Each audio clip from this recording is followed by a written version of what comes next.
Friends, please join me in recognizing and welcoming in the great humanitarian nation of Israel, one of its very greatest humanitarians, the Meiras of Lafayette. Friends, for years, Meiras has been working to help victims of disasters, of famine, and all sorts of things that can go wrong. Meiras spent 15 years working for the JDC, then for an Israeli NGO, Aid Without Borders, but for the last 10 years, she has been leading Israel Aid, the very heart of Israel's disaster relief and outreach effort to the world. Friends, in its brief existence, Israel Aid has given aid to 22 different countries, touched over 1 million lives, and trained more than 5,000 aid professionals in those various countries. It was first on the scene after the earthquake in Haiti, and more recently has been helping the fight against Ebola in Sierra Leone. Friends, when Israel goes out to bring aid to those in need, it leaves a lasting impression. 20 years ago, the Grand Mufti of Bosnia said to me, "You know, Rabbi, your people, the land people of Israel, were such a help to my people when there was war in Bosnia that a young couple in my community, a young Muslim couple, decided in gratitude to name their newborn son Israel." Can you imagine the shidduch prospects of a Muslim boy called Israel? Friends, what Meiras, what Israel has done, has been a Kiddush Hashem. It has said to the world, in a world where religious extremists are celebrating death, Israel is showing the world, Uvacharta b'chaim, choose life. Where other people harm, Israel heals. Where other people destroy, Israel builds. At the heart of it, Israel is going out and showing what is best of our nation and showing it to the world. And no one exemplifies that better than Meiras of Lafayette. Ladies and gentlemen, please salute one of Israel's great humanitarians.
I wish to thank the Time of Israel for the recognition of Israel's work around the world, which I believe was not an obvious choice. As most of the international humanitarian work is done discreetly, and the volunteers are anonymous to the public, except in times of major disasters. I accept this award on behalf of hundreds of Israelis who devote their time and life to help others. Israel volunteers from all walks of life: medical personnel, social workers, psychologists, agriculture experts, and rescue teams, who are ready in no time to share their know-how and experience with affected communities. Israel is an international humanitarian and development agency whose mission is to support the local communities to move from emergency situations to sustainable. Israel is currently the country's largest humanitarian agency, both in the number of countries in which we work and the range of programs we offer. We have communities hit by typhoon in the Philippines. In Jordan and Bulgaria, we have Syrian refugees. assist victims of Ebola epidemic in Sierra Leone and Liberia. We send emergency mission to Pakistan to help the Yazidi refugees persecuted by ISIS. And we develop sustainable development programs in Haiti, South Sudan, Kenya, Japan, and others. Israel's work is done by Israeli and international professionals interacting with local communities and international agencies. Your recognition and support is a great honor for Israel and for me personally. And I would like to tell you, in short, my story and why I chose to be involved in humanitarian. I was born on a kibbutz, a few shacks surrounded by sand dunes in the desert.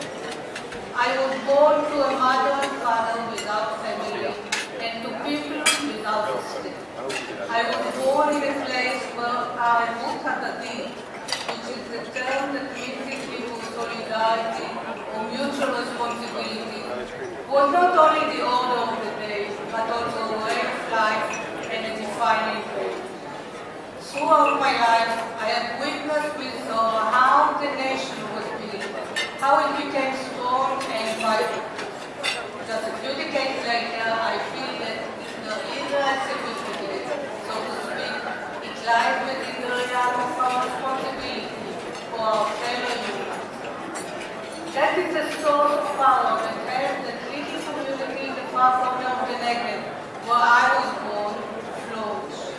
It is the same force that Israel, a tiny spot on the map, facing great challenges, drives on. In my work in areas of disaster and war, I see the first step. I see the healing power and the forming power of the Arevut Hadadit. When a child in Japan or a woman in South Sudan sees the blue and white flag with a star waving, they feel that they are not alone. For them, it is a symbol of hope. That somewhere out there are people who will help them survive the ordeal. Aid may come in many shapes and forms, but what lies beneath it is what makes it work, and that is simply, to put it simply, that we care and guarantee to each other safety and well-being. For me, that care is special meaning. It is the full circle I draw with my own life. It is for me the true meaning of being an Israeli and being a Jew. And for that I'm deeply grateful. There is an ongoing dispute in Israel, especially now at the time of election. Who is a Zionist and what is the true meaning of Zionism for each of us? And I would like to quote one of my colleagues at Israel, herself a new immigrant from France, who lead our program in South Sudan. And she puts it sharp and clear. Zionism today, for me, is the efforts and attempt for Israel to become a nation among nations, to integrate and be accepted by international community as a key, legitimate, and respected actor. Zionism is also a set of values that defines the movement, such values as solidarity and humanism. And it is our role today as a Jewish nation to continue to promote these values internally and externally. Israel is Israel's best, humanitarian, scientific, and ready to go on a moment notice.